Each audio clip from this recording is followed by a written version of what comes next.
Programme मध्य मुकाबले में खुशामदीद। मैं हूं रबिया एहसन और मेरे साथ मौजूद है रऊफ क्लास्ट्रा। और आज के प्रोग्राम में जिन टॉपिक्स को हम शामिल करेंगे उसमें सबसे पहले बानी पीटीआई ने जनरल फैज हमीद से इजहार लाताल्लुकी कर दिया। सियासी ताल्लुक से वाज़ेह इनकार। साबिक इंटेलिजेंस चीफ की गिरफ्तारी फौज का अंदरूनी मामला करार। नवाज शरीफ से डील के बाद जनरल बाजवा पर फैज हमीद को ओहदे से हटाने का इल्जाम लगा दिया। इसके अलावा बात करेंगे वज़ीर आज़म ने पावर सेक्टर और एफबीआर को 77 साल की बीमारियों की जड़ करार दे दिया। 500 अरब रुपए की सालाना बिजली चोरी का एतराफ। शहबाज शरीफ ने डिस्को अफसरान पर इदारे को तबाह करने का भी इल्जाम लगा दिया। इसके अलावा बात करेंगे ओलंपियन अरशद नदीम पर इनामात की बारिश। वज़ीर आला पंजाब मरियम नवाज ने 10 करोड़ का चेक कीमती कार तोहफा कर दी। अरशद नदीम खानदान के हमरा वज़ीर आज़म की दावत पर खुसूसी तैयारे के जरिए इस्लामाबाद पहुंच गए। स्टेट गेस्ट का दर्जा मिल गया। और इसके अलावा बात करेंगे कौमी असम्बली दाखिला कमेटी इजलास। वज़ीर दाखिला, सेक्रेटरी दाखिला गैर हाजिर, अरकान फट पड़े। सीडीए सेक्टर डेवलप करने में नाकाम। निजी हाउसिंग सोसाइटीज ने अरबों रुपए बना लिए। अरकान के इंकशाफ। कराची में मनशियात ने नौजवान नस्ल तबाह कर दी। पुलिस कंट्रोल करने में नाकाम कैसे, अहम डिटेल्स इस हवाले से आपके साथ शेयर करेंगे। इसके अलावा बात करेंगे मुल्क में इंटरनेट सर्विस मुतासिर। फ्रीलांसर्स बड़ी मुश्किल का शिकार। रोजाना करोड़ों का नुकसान। कंपनीज ने पाकिस्तान के हवाले से खबरदार कर दिया। ये तमाम टॉपिक्स हैं जो आज के प्रोग्राम में शामिल करेंगे। और डिस्कशन के लिए हमें ज्वाइन कर रहे हैं सीनियर सियासी तज्जियाकार हफीजुल्लाह न्याई साहब। उनको वेलकम करेंगे। अस्सलाम वालेकुम हफीजुल्लाह न्याई साहब। वालेकुम सलाम जी। अच्छा सर, सबसे पहले स्टार्टिंग फ्रॉम जो कल की बड़ी खबर थी, लेकिन आज भी ये बड़ी ही खबर है। जनरल फैज को जिस तरह से गिरफ्तार किया गया है और फौज की तहवील में है, उनका कोर्ट मार्शल जो है वो शुरू कर दिया गया है। आपको तवक्को थी इस स्टेप की? पहले तो मुझे अच्छा लगा कि बड़ी को बड़ी किया ना तो बड़ी थी नहीं थी, लेकिन आपने इस तरीके से उसे बड़ी करके किया तो बड़ी हो गई है अब। अच्छा, ये खबर बड़ी बात यह है कि बहरहाल वाकई खबर बड़ी भी है, अनहोनी भी है। मैं तो हमेशा से इस बात के बारे में यकसू था कि अगर उन्होंने इमरान खान साहब को अगर कोई इंतहाई सजा देनी है या उसके बारे में कोई इंतहाई सोच रखती है हमारी एस्टेब्लिशमेंट की जो क़यादत है, जो हमारी असली क़यादत है, तो उनको 3 बंदे कुर्बान करने होंगे। एक हमारे रियाज मलिक साहब हैं, एक जनरल फैज है और तीसरे जनरल बाजवा हैं। क्योंकि इनको अगर आप इसे सरफ नजर करते, ये इनसे आप जरा पहलू तय करते, तो इसका मतलब यह है कि आप एक मजाक कर रहे हैं। मैंने तो कॉलम लिखे थे, मैंने कहा क्या बात है कि जो सिविलियन हो, प्राइम मिनिस्टर हो या सिविलियन लीडर हो, उसको आप जो है सूली भी चढ़ा दें और जो वर्दी पहन रखी हो। मतलब उससे ऐसी भी क्या है कि आप देख लें कि पीछे लगता था कि इनको मतलब हाथ नहीं लगा सकता। इंक्वायरी कमेटी बनाई गई सुप्रीम कोर्ट के कहने पे, क्लीन चिट दे दी जनरल साहब उसी टॉप सिटी के ऊपर। और ने कहा जी नैब में रेफरेंस भेजा, उसने कहा जी कोई रेफरेंस बनता ही नहीं है, ये आप हमारे सामने उतर है। तो मेरा ख्याल है कि वो जो कहते हैं ना chicken are coming home to roost, तब वही आ गया जी सामत अमाल। मैं मान ही नहीं सकता हूँ कि प्रयास पाकिस्तान के खिलाफ जराइम करने वाले बंदे वो अल्लाह मियाँ के हाथ जो कोई सजा मिलनी है पाकिस्तान के अंदर वो जो है इबरत का निशान ना बनना था जनरल फैज हमीद ने।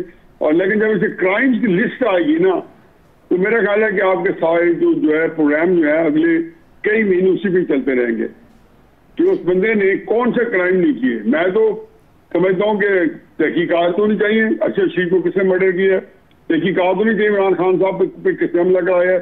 अगर कोई बंदा था ना कि ये सारे काम हुए हैं कि नहीं हुए, कौन बंदा था कि जिसने एक आर्मी चीफ जो कि अभी बना नहीं है, एक लेफ्टिनेंट जनरल है और अपने इदारे के ऊपर पड़ गए कोर कमांडर के लेवल का बंदा हो, कौन नहीं जानते कि इमरान खान साहब के लॉन्ग मारते थे कौन था, कौन नहीं जानता कि उसको कौन स्पॉन्सर कर रहा था। ये परवेज लाई ने नहीं अपने इंटरव्यू में कहा, मुनीस लाई ने क्या, तो जनरल बाजवा ने भेजा इमरान साहब के साथ। तो आप जो है ये सारे कोहोर्ट्स थे, ये सारे पार्टनर क्राइम थे, जब बाजवा और ये फैज हमीद। लेकिन अल्लाह की अपनी स्कीम थी, वल्लाहु खैरुल माकिरीन। अल्लाह के ही जो तदबीर होती है वही कामयाब होती है। वरना इन्होंने ऐसी परफेक्ट एक स्कीम बनाई थी कि जिसमें जरा आसिम मुनीर को भी रोकना था। फिर काजी साहिब साहब ने क्या कसूर किया है, उसको तो केस भी नहीं देते। सुप्रीम कोर्ट ने फैसला किया था कि वो इमरान खान के केस ही सुन सकता। 5-6 साल आपने सिर्फ इसलिए कि अगर वो रह गया तो आपके अहकाम की पैरवी नहीं करेगा, उसकी बीवी बेचारी को ग्रिल किया, उसके ऊपर क्या क्या केसेस नहीं बनाए, कसूर क्या था? ये तो मैं समझता हूँ कि दो चीफ्स कहानी, एक आसिम मुनीर और एक काजी फैजी था। तो इनमें सब में जो मैन बिहाइंड कि जो जिन्हें पाकिस्तान के अंदर, पाकिस्तान आज अगर सिविल वॉर के दहाने पे है या एक अनार्की के दहाने पे है, तो उसका वाहिद जिम्मेदार जो है फैज हमीद है। और जाहिर है कि फैज हमीद जो है वो बाजवा साहब की नाक के नीचे काम कर रहा था। अच्छा हफीजुल साहब, बात तो डेफिनेटली क्लास साहब इस चीज़ को टेकअप करेंगे, क्योंकि जो आपने बात की उसमें अहम नुकता ये है कि अब आगे क्या होता हुआ देख रहे हैं। आपने जिस तरह कुछ नाम भी लिए, तो ये हो नहीं सकता कि वो अकेले इंडिविजुअली कोई एक्ट कर रहे हो और उसमें कोई और शामिल ना हो, हायरार्की को भी देखना पड़ता है। But coming to the point कि जिस तरह से बानी पीटीआई ने रिस्पॉन्ड किया है इस गिरफ्तारी को, वो कहते हैं कि ये फौज का इंटरनल मामला है और हमारा उनसे एक प्रोफेशनल ताल्लुक था, कोई सियासत नहीं हो रही थी। सो डू यू अग्री कि जो बानी पीटीआई कह रहे हैं वो दुरुस्त कह रहे हैं? मैं क्या कमेंट करूं बानी पीटीआई पे? जाने तो जाने, ना जाने तो न जाने, गोली ना जाने, बात तो सारा जाने है। अब क्या इसमें कौन सी ढकी छुपी बात है? मैंने ये बानी पीटीआई साहब फरमा रहे हैं जी कि बाजवा साहब जो थे वो न्यूट्रल है, तो गद्दार जानवर है, गद्दार है, अमीर जाफर है, अमीर कासिम है। और इधर सितंबर आती है तो बाजवा साहब से मिन्नत तल्ले करके 3 मुलाकातें करते हैं। वो बड़ा, मुझे ये बात में कई और टीवी पे कह चुका हूँ, मुझे जनरल आरिफ अली साहब ने बताई, बाजवा साहब बड़ा इंसल्टिंग था और उनके साथ उनका बहुत ही उनकी तस्दीक की। उनका आपको शर्म आनी चाहिए मुझसे मुलाकात करते हुए, आप मुझे गद्दार कह रहे हो, अमीर जाफर कह रहे हो। और फिर यही बाजवा साहब के बारे में कहा जिसको मैं एक्सटेंशन देना चाहता हूँ। कब कहा? इक़्तिदार से निकलने के बाद, सितंबर अक्टूबर के अंदर। ये तो पाकिस्तान के अंदर ये जो है ना, कुछ नजर आते हैं कुछ। तो ये बस ठीक है, जैसी तैसी है। हमारी बदकिस्मती है कि लोगों के पास फॉलोइंग है, इनके पास सपोर्ट है, ये इनका झूठ भी सच है, हमारा सच भी कोई सुनने पर तैयार। और क्या इसमें क्या है कि बानी पीटीआई को तो मैंने कि मैं फैज हमीद के करतूत जब सामने आएंगे तो फिर वो क्या करेंगे? ये फर्क होगी तो इल्जाम लगे थे तो बानी पीटीआई साहब फरमाते बेचारी फर्क होगी, उसका नाम क्यों लेते हो? अब नाम लेने में फर्क होगी का किसका? मतलब कौन सा काम है कि जिसके काजी फैज साहब मैंने नहीं किया जी, किसने किया जी? फैज हमीद ने किया। खुद कह चुके हैं कि फैज हमीद मुझे नंबर गिन के गेम करता था, मेरे लिए बजट पास करवाना होता था तो जनरल जो है बंदे इकट्ठे करता था। कौन सी चीज है? एक जो बानी पीटीआई का एक दिन वजीर आज़म बनने का, उसके बाद का कोई गवाही देता है। यही 2022 में निकले तो एक वो कभी वो बेचारी जरूरत नहीं करती, हमारी जो दोस्त है मरियम औरंगजेब साहबा, और वो फरमा रही है जी कि ये पिशावर का कोर कमांडर ये करा सपोर्ट करा रहा है। तो मैंने कॉल किया, मैंने कहा बीबी ये किसने आपको बता दिया? मुझे तो आपकी जो जरूरत है उस पर मैं फर्क कर सकता हूँ। तो ये सारे वो थे। फिर उसके बाद उनको इतनी स्ट्रॉन्ग कोर्ट दे दी भावलपुर की, वहां से वो एक्ट करते रहे। अब असल ये है कि देखना ही है, मेरे लिए तो सिर्फ दूसरों में जो है इंटरेस्ट है वो ये है कि 9 मई के अंदर कितना रोल है जनरल फैज हमीद का। और अगर ये कंफर्म हो गया तो मेरा ख्याल है कि Faiz Hamid is done with, और इमरान खान साहब भी जो है कम अज कम फौज के तो जो SOPs है उसमें नहीं बच सकता। बाकी ये बदकिस्मती होगी पाकिस्तान में जो इंतहाई किस्म के जो सजाएं जो है किसी को दी जाए, लेकिन अगर 9 मई के अंदर है तो फैज हमीद सजा से नहीं बच सकता। आप देख लेंगे कि ये फायरिंग स्क्वाड के अंदर आगे जाएगा, वो हाथ ही ना डालते। इसलिए मेरा अपना ख्याल है, मैं जब हाइंडसाइड में पीछे देखता हूँ तो मैं देखता हूँ कि जब उसको छोड़ रहे थे, जब हम जो है बहुत आड़े हाथों लेने की कोशिश कर रहे थे कि इन्होंने क्यों छोड़ दिया, ये कमिश्नर बना है तो कहते हैं कोई कसूर नहीं है, नैब ने कहा जी केस ही बनता। तो मेरा ख्याल है कि वो फौज ने यही कहा हुआ कि ये हमारा मामला, हमारा माल है, हम इसे निपट लेंगे। तो उनके ज़हन में हमेशा से ये दिन था जिसको हमने कल जो है तलू होते देखा है और फैज हमीद को हमने गरूब होते देखा है।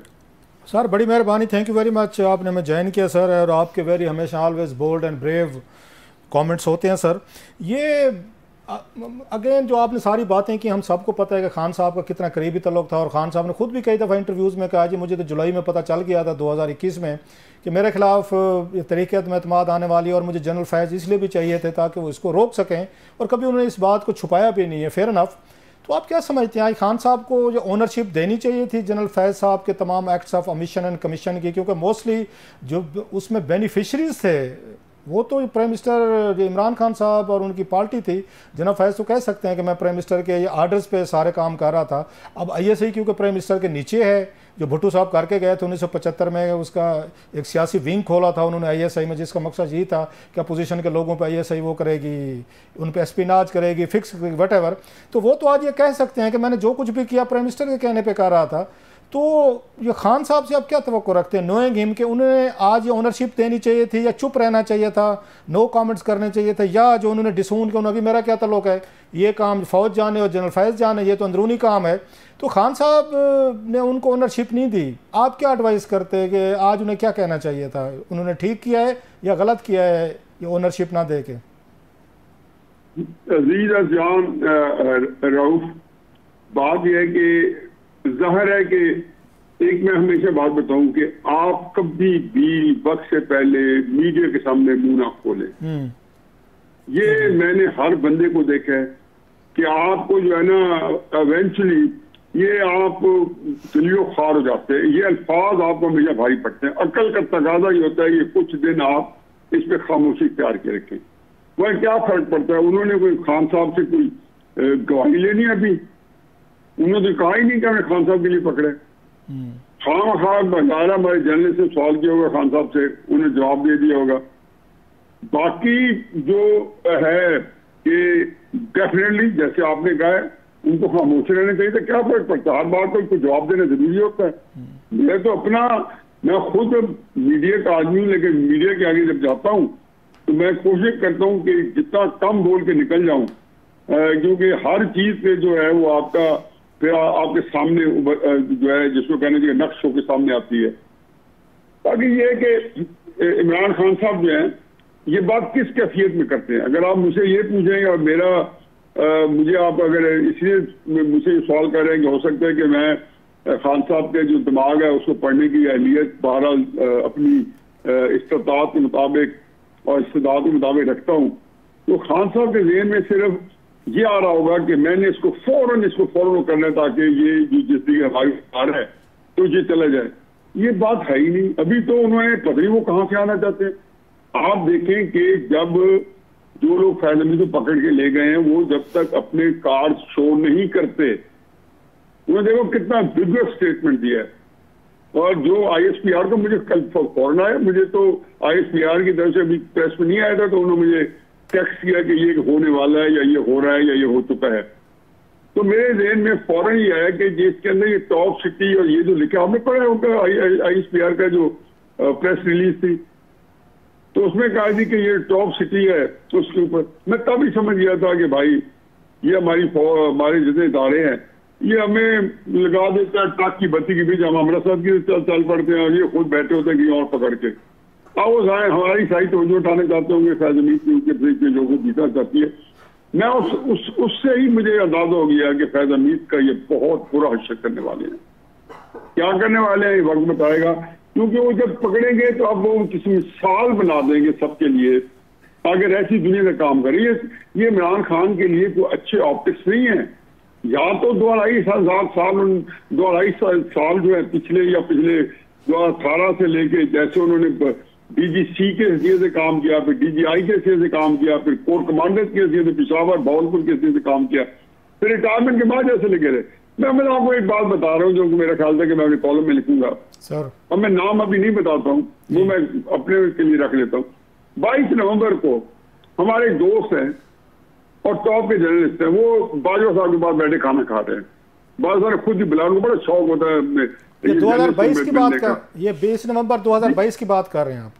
ये 2022 साल रिटायरमेंट की जनरल उनका फोन आ गया जनरल फैज़ हमीद का, जय बाजवा साहब खुले डे लिहाज में स्पीक खोल खाना भी खा रहे थे, स्पीकर खोल से बात करनी शुरू करते।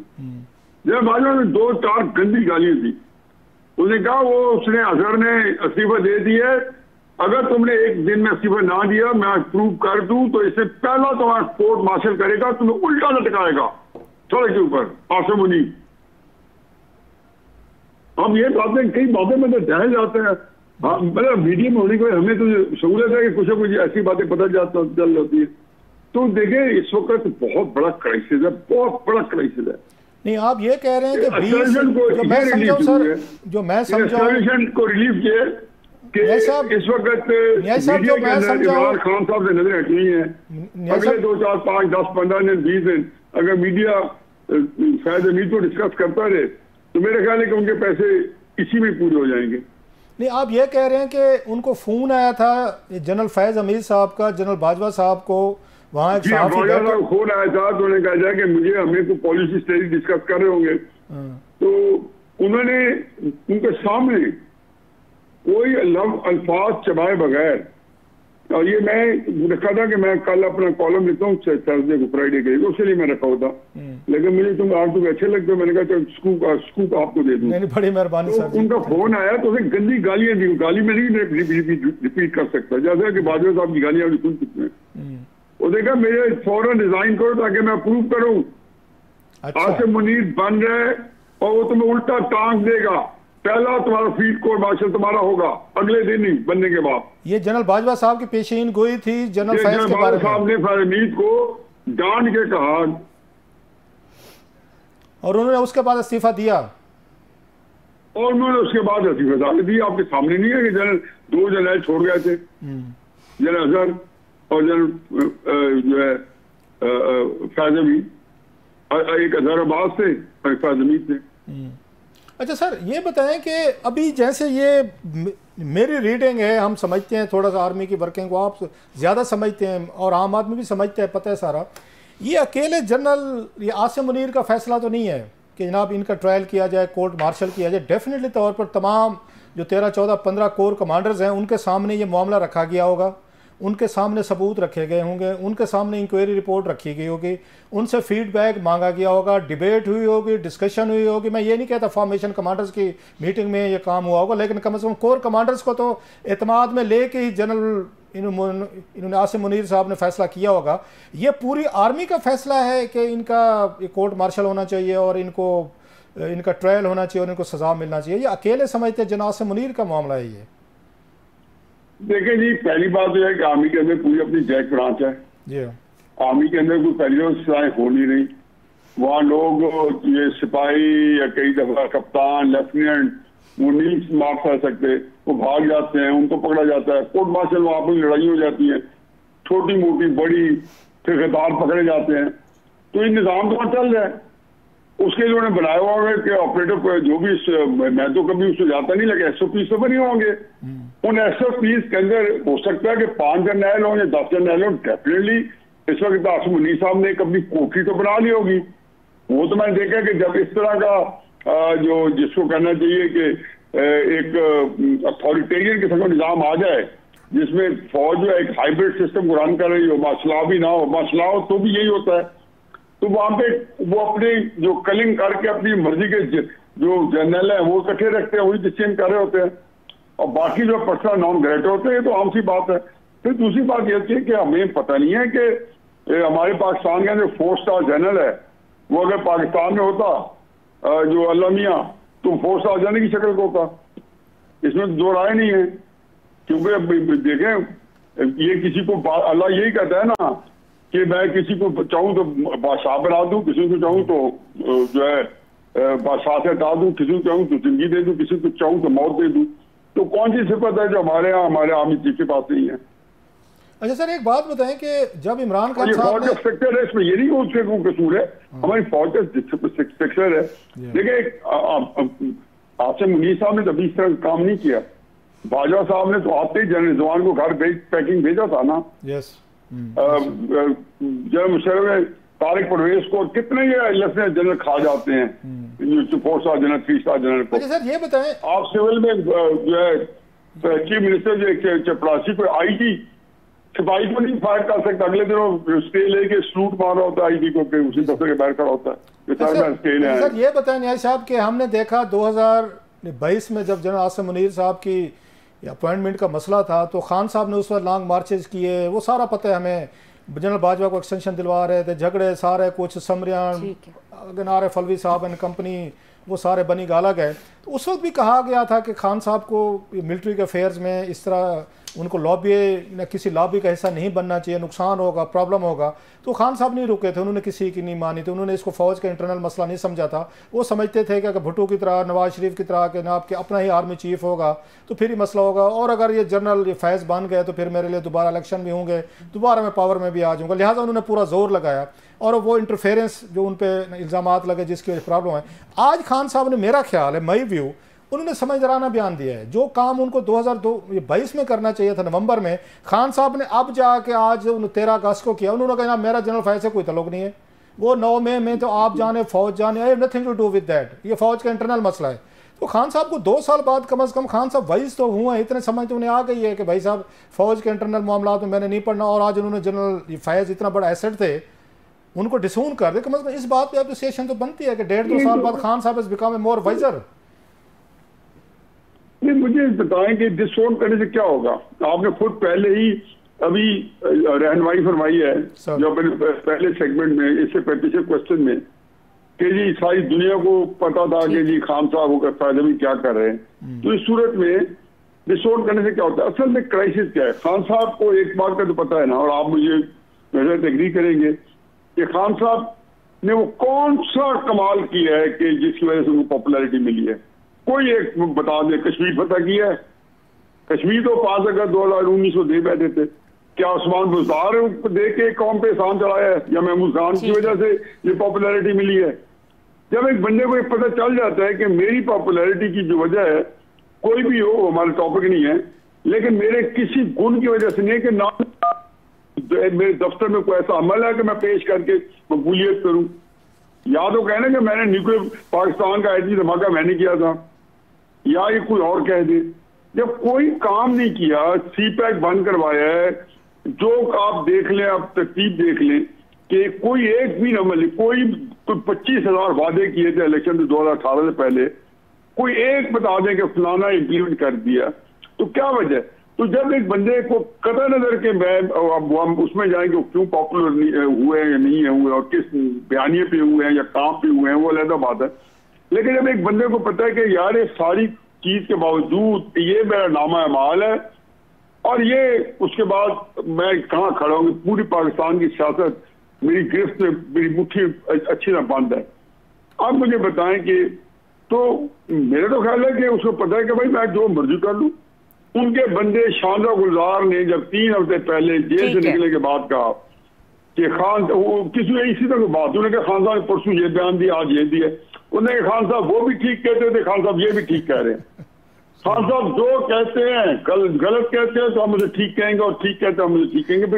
इसलिए तो कोई हल नहीं है ना। बहुत शुक्रिया सर। ठीक है, बहुत शुक्रिया हफीजुल्लाह नई साहब, आपका एक्सक्लूसिव एनालिसिस आपने दिया, हमारे साथ शेयर किया। और यहाँ पे वक्त हुआ ब्रेक का। ब्रेक के बाद डिस्कस करेंगे मुल्क में जो इंटरनेट सर्विस है वो बुरी तरह से मुतासर है, क्या वजूहत है उसके पीछे, और ये मामला कब तक ऐसे ही चलेगा।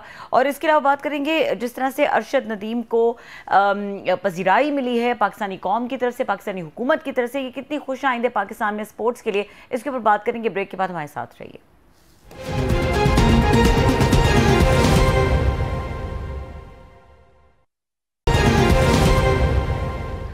Welcome back. क्लास साहब, ये मुल्क में एक और मामला बड़ा जो है वो इस वक्त संगीन है, और 1-2 दिन की ये बात नहीं है, काफ़ी दिन हो गए हैं, इंटरनेट सर्विस बिल्कुल भी नहीं काम कर रही। अब ये इसके पीछे वजह क्या है? पीपल आर वेरी कंफ्यूज, क्योंकि PT is not taking the ownership, तो मामला है क्या? वजह तो इस पे हम आते हैं, जो भी वजह है, बात यह है कि इस पॉलिसी से इस मुल्क को नुकसान कितना हो रहा है, और आपको थोड़ा सा बैठ के इसका एनालिसिस करना पड़ता है कि क्या चीज़ फ़ायदे में है, क्या चीज़ नुकसान में। फ़ायदा किस में, पहले ये देख लें। अगर इन्हें फ़ील होता है, जो हमारे पावरफुल लोग हैं या हमारी हुकूमतें हैं या इस्टेब्लिशमेंट है, कि उनको फ़ील होता है कि पाकिस्तान में जो इंटरनेट की वजह से सोशल मीडिया या साफ ज़ाहिर है, फिर फेसबुक, इंस्टा, फिर आपका ट्विटर, फिर यूट्यूब, एक लंबी कहानी है, तो वो ये समझते हैं कि जनाब कि इसी की वजह से मुल्क में इंतशार है, इसी वजह से यहाँ फड्डे हैं, अनसर्टेनिटी है, मुल्क के खिलाफ ट्रेंड चलाए जाते हैं, इदारों के खिलाफ चलाए जाते हैं, लोगों को डिमोरलाइज किया जाता है, गालियाँ दी जाती हैं, डॉक्टर किस्म की वीडियो बनाई जाती हैं, फिर उसके बाद आप उनकी तस्वीरें बनाते हैं, फिर और बहुत सारी आप मतलब फ़ोटोशॉप करके इस तरह की चीज़ें करके जो आपके मुल्क का एक स्टेटस बनते उसको ख़राब किया जाता है और लोगों में एक इंतशार की सिचुएशन है और मुसलसल एक डिप्रेशन है, एक उदासी है, एक नाकामी की फीलिंग्स हैं। रोज़ाना कहा जाता है कभी ये मुल्क श्रीलंका बन रहा है, श्रीलंका नहीं बना तो वो कहते हैं बांग्लादेश में कुछ होना कि बांग्लादेश बन रहा है। मतलब दुनिया भर के लिए हमने इबरतनाक मिसाल बना दिया मुल्क को with the help of social media. ये उनका कहना है, हुकूमत का कहना है, एस्टेब्लिशमेंट या उनका कहना है। अब मज़े की बात है कि कभी एस्टेब्लिशमेंट को यही सारी चीज़ें सूट करती थी, अच्छी लगती थी, but with the change of command, जब यहाँ पे उसको at the helm of affairs बैठे थे, जनरल बाजवा साहब बैठे थे, या इससे पहले ही मैंने अगर आप देखें जनरल रहील बैठे थे, तो उनको सूट करती थी सारी चीज़ें। सोशल मीडिया भी सूट करता था उनको, ट्विटर वगैरह। जब इमरान खान साहब, उनके लोग, कीबोर्ड वॉरियर जिन्होंने बड़े भर्ती किया, ISPR ने भी भर्ती किए, ट्रेन भी किया, उनको स्टाइपेंड भी दिए गए, तनख्वाहें, पैसा, गाड़ियाँ, तो ये लोग उन्होंने भर्ती किया जनाब कि हमने इमरान खान साहब प्रोजेक्ट जब शुरू हुआ, जनरल बाजवा साहब के जहन में आया कि मैंने एक्सटेंशन लेनी और मेरी एक्सटेंशन के बाद जनरल ये फैज़ हमीद साहब ने बनना है, उन्होंने आर्मी चीफ बनना है, तो लिहाजा 6, 7, 8, 10 साल का प्लान बना। तो फिर उन्होंने ट्विटर, सोशल मीडिया इसी को यूज़ किया, बल्कि अब्यूज़ किया, और तमाम चीज़ें ट्रेंड उस वक्त चलते थे। हमने देखा नवाज शरीफ साहब के खिलाफ भी चलते थे, तो फिर मरियम साहबा, जरदारी साहब, जितने भी सियासी अपोनेंट थे आपके, सबके खिलाफ यही मीडिया, यही सोशल मीडिया यूज़ होता था और बड़े फ़ख्र से यूज़ होता था। हमारे बहुत बड़े बड़े एंकर सहाफ़ी जो हैं वो कहते हैं कि जनाब हमें उस वक्त फाइलें दिखाई जाती थी जनाब GHQ में, और जनरल बाजवा साहब एंड कंपनी सारे दिखाते थे, ये देखो जनाब कि नवाज शरीफ ने ये किया, फ़लाँ ने ये किया, और उसी पे प्रोग्राम होते थे, उसी पे वीलॉग्स होते थे, उसी पे सारा दिन ट्विटर पे चांद मारी होती थी। तो उस वक्त तक तो सारी चीज़ें ठीक थी, जब तक आपके अपने इंटरेस्ट आपको हेल्प कर रहे थे, जिसमें मैंने कहा जनरल बाजवा भी थे, जनरल फैज़ भी थे, जनरल गफूर साहब जो है उस वक्त ISPR को देख रहे थे, very active and very vibrant dynamic किस्म के। उन्होंने बल्कि 5th जनरेशन वार की कीबोर्ड वॉरियर की टर्म ही वहीं से शुरू हुई, वहीं से सारा कुछ लॉन्च किया। अब with the change of command, जब इमरान खान साहब हटे और उसके बाद इमरान खान साहब ने वो सारा क्राउड जो है उन्होंने उसका रुख जो है एस्टेब्लिशमेंट की तरफ किया, फौज की तरफ किया, और वही मतलब वो क्या मकाफात अमल कहें, कारमा कहें, वही हमने देखा कि जनरल बाजवा साहब एंड कंपनी जो है वो उसके विक्टिम बने। फिर वही सोशल मीडिया शुरू हुआ जिसने उनको मीर सादिक, मीर जाफर गद्दार, ट्रेंड, उनकी तस्वीरें, फोटोशॉप, सब कुछ होना शुरू हुआ। वहाँ से हीट आना शुरू हुई कि भाई ये क्या हो रहा है, ये तो जिन है बहुत बड़ा, और जिन को अनलीश हमने किया, बोतल से हमने निकाला, बोतल में कैसे जिन को डालें। वो जिन को बोतल में डालने की कोशिश उस वक्त भी कर रहे थे, जनरल बाजवा साहब ने भी की, जनरल फैज़ साहब ने भी, खैर उनकी तो उस वक्त लॉयल्टीज ही डिफरेंट हो गई थी, इमरान खान साहब के साथ वो खड़े हुए थे। अब ये चीज़ें जब एक नई आई है, मिलिट्री कमांड हुई, बाजवा साहब के बाद जनरल आसिम मुनीर साहब आए हैं, तो सारा ट्रेंड वही जो है उनकी तरफ रुख हुआ है। इमरान खान साहब का मीडिया हो, उनका सोशल मीडिया हो, टीमें हों, वक्ती तौर पे उन्होंने ये यूज़ किया था जब वो लॉन्ग मार्चेस कर रहे थे रोकने के लिए कि आसिम मुनीर साहब को नहीं बनना, तो बहुत सारी कैंपेन पहले ही शुरू हो गई थी। सो जनरल आसिम मुनीर साहब जो हैं, उन्हें जो मेरी इतलात हैं, उन्हें शुरू में इतना ज़्यादा पता नहीं था, उनको वीलॉगर्स का नहीं पता था, यूट्यूबर्स का पता नहीं था, सोशल मीडिया का इतना समय नहीं था। ऐसा ऐसा वो चीज़ें जब स्प्रेड होना शुरू हुई उनके बारे में, फैमिली के बारे में, तो देन उन्हें एहसास होना शुरू हुआ भाई ये तो कोई चीज़ है। सो उन्होंने लोगों से आके बातचीत करना शुरू की, मशवरे लेना शुरू किया, भाई इसको कैसे करना है। तो एक्सपर्ट बुलाए गए, बैठे, सेशन हुए कि करना क्या है इसका।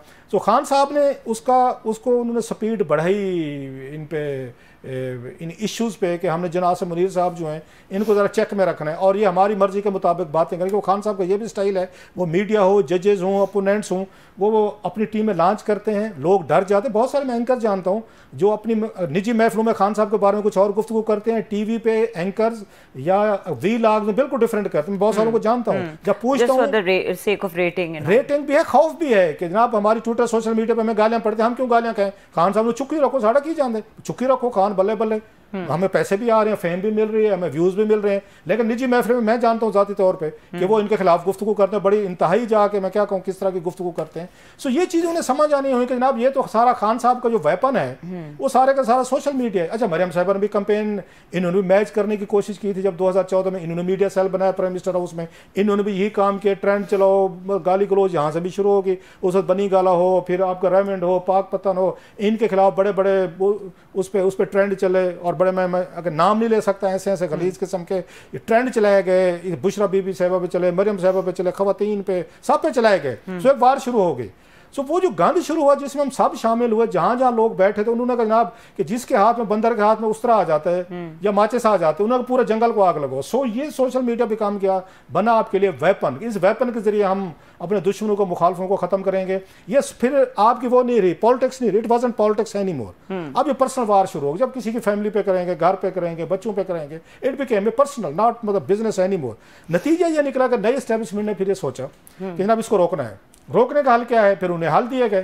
पहले उन्होंने कहा पीक ऑर्डिनेंस इमरान खान साहब के दौर में भी आया, मरियम साहब ने बनाया कि गिरफ्तार करो, FIA करो, फलां करो, उसके जरिए भी नहीं चला। अब उन्होंने कहा जनाब इसका एक ही हल है कि या तो आप इसको बंद कर दें। उन्होंने एक्स या ट्विटर को फरवरी से बंद है, ये ऑफिशियली तौर पर बंद है हमारे यहाँ, बाकी VPN पे लोग चला रहे हैं। अदरवाइज पाकिस्तान में तो इस वक्त आपका ट्विटर नहीं चलता। उसके बाद उन्होंने कहा नहीं अभी भी लोग VPN पे चले गए। वैसे उस दिन बताया गया, ये PTA के चेयरमैन ने बताया, जनरल साहब ने, कि 70% लोग जो है ना वो अभी भी एक्सेस नहीं कर पाते, सिर्फ 30% VPN यूज कर रहे हैं। सो इतनी ट्रैफिक डिक्रीज हुई है इसकी, आपको ट्विटर सोशल मीडिया की इम्पैक्ट आया है बंद करने से, कि 30% लोग इस वक्त आपके पाकिस्तान में टोटल आपका यूजर है एक्स का, वो यूज कर रहे हैं। सो उनको इससे नताइज से ज़रा वो मिला है, या उनके जो व्यूज़ थे या उनके रीट्वीट से वो बड़े कम हो गए। सो उससे इनकरेज हो ना कि नहीं अब अगला काम करो, फायरवॉल लगाओ। सो फायरवॉल भी लगाई। उन्होंने कहा नहीं फायरवॉल से भी हम देखेंगे। उन्होंने कहा नेट को स्लो करें। अब नुकसान ये हो रहा है, आपने नेट स्लो कर दिया, अपने रिजल्ट आ रहे हैं, अपना व्हाट्सएप चल रहा है, ना फेसबुक चलती है, ना आपका ट्विटर चलता है, आप खुश हैं कि कोई ट्रेंड नहीं, आपको कुछ नहीं कहा जा रहा। लेकिन मुल्क का नुकसान देखें, जो आपकी IT इंडस्ट्री है जिसमें आप कहते हैं हमने एक्सपोर्ट $4 बिलियन तक लेकर जाने, फ्री लांसर है, सारे लोग तो काम नहीं कर रहे ना, इंटरनेशनल कंपनीज भी हैं, उनके ऑर्डर्स भी हैं, उनके असाइनमेंट भी हैं, उनके टास्क भी हैं। आपके बहुत सारी इंटरनेशनल कंपनियां इस वक्त बताया जा रहा है कि वो शिफ्ट करेंगे यहाँ से, दुबई जाएंगी या किसी और मुल्क में जाएंगे जिस मुल्क में इंटरनेट नहीं चलेगा, जिसमें आपका व्हाट्सएप नहीं चलेगा, ट्विटर चलो सोशल मीडिया आप छोड़ जाएं, आपको नेट चाहिए यार बहुत सारी चीजों के लिए। है क्लास अप। और सबसे बड़ी बात, एक पॉइंट इग्नोर कर रहे हैं, स्टूडेंट्स। अभी तो तालीम का जो सिलसिला इससे इफेक्ट होगा, इसका इम्पैक्ट आने वाले दिनों में उसके ऊपर बात होगी कि स्टूडेंट्स जो हैं वो तो पढ़ते ही सारे इंटरनेट से है। और दूसरा this is very alarming. Break का वक्त हो रहा है। आप चले ब्रेक लेकर आए, थोड़ी सी हमारी सबमिशन है, मेहरबानी फरमाएं, शॉर्ट टर्म फायदों के लिए मुल्क का लॉन्ग टर्म नुकसान मत करें।